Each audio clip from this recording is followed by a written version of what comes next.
بایک بیجینگ یو 5 پلاس رو اینجا داریم، محصول جدید دیار خودرو توی شوروم اتو خسروانی که میتونید بیاید یا نزدیک این ماشین ها رو ببینید. اما باید بهتون بگم این ماشین یه موتور 1.5 لیتر تنفس طبیعی داره، سگمنتش میان قامته، بریم باهاش بیشتر آشنا بشیم.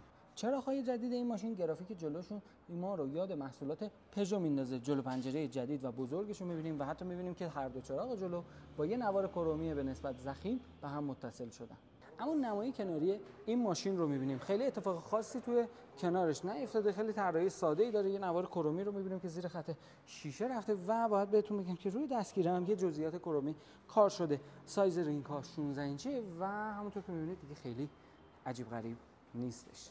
نمای پشتی این ماشین چراغ‌ها به هم متصله مثل ترند جهانی، اما لوگوی بیجینگ رو اینجا داریم. همونطور که میتونید ببینید قاب پلاک رو داریم که اینجا نصب میشه و دوربین دید عقب و همچنین اینجا هم یک سری شبرنگ رو داریم که روی سپر عقب ماشین کار شده.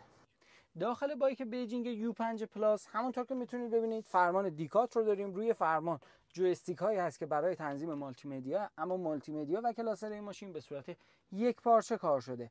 این ماشین باید بهتون بگم که برند بایک همکاری مستقیم داره با برند مرسدس بنز و همین تاثیرش رو شما در دکمه استارت استاپش میبینید، در طراحیش و حتی اون نحوه قرارگیری دکمه کروز کنترل این ماشین. این ماشین سلکتور گیربکس برقی رو داره برای گیربکس سی وی تی، تورموز پارک، اتو هولد رو داره. فضای زیادی هست اینجا برای اینکه بتونید وسیله‌هاتون رو قرار بدین. یه زیرارنجی به نسبت بزرگ و عمیق رو داره. متریال داخل ماشین ترکیب چرم، جیر و پارچه است. صندلی‌ها اسپورت در برگیرنده است و باید بهتون بگم که متریال این قسمت از داشبورد هم سافت تاچه و حتی این قسمت ها جیر کار شده و اینجا هم به نسبت یه مقدار نرمه. سانروف رو داریم و همونطور که میتونید ببینید اینجا جای عینکی و خیلی ماشین خاص و عجیب و غریبی نیست و این ماشین میتونه رقیب جک جی 4 و بهمن ریسپکت باشه.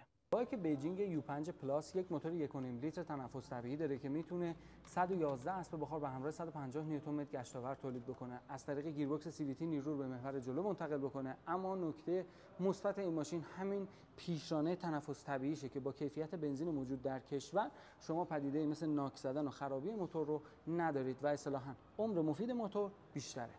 یکی دیگه از جزئیات این ماشین همونطور که میتونید ببینید آینه روی بدنه نصب شده، یه شیشه لچکی کوچیک اینجا داره، دوربین 360 درجه قرار گرفته و حتی رادار نقطه کور نمایشگرش هم گوشه آینه ها کار شده. اگه شما هم دوست دارید از نزدیک با بیجینگ یو 5 پلاس آشنا بشید میتونید با مراجعه به نمایندگی اتو خسروانی و یا حتی تماس باهاشون از شرایط این ماشین مطلع بشید.